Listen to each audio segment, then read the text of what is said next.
Okay, so what we're gonna do is we're gonna hit run, okay? And that will reset it. And we're gonna turn the temp up.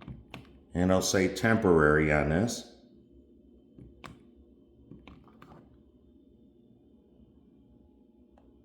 And the furnace should turn on within a couple minutes.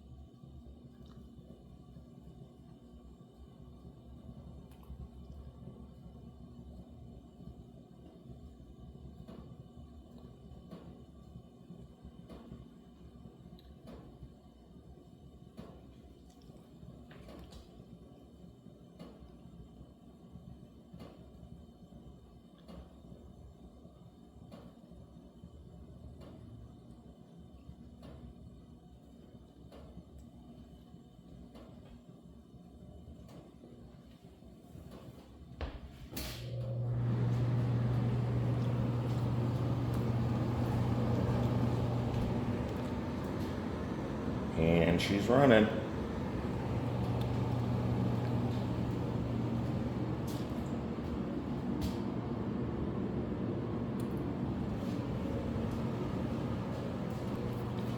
There you go.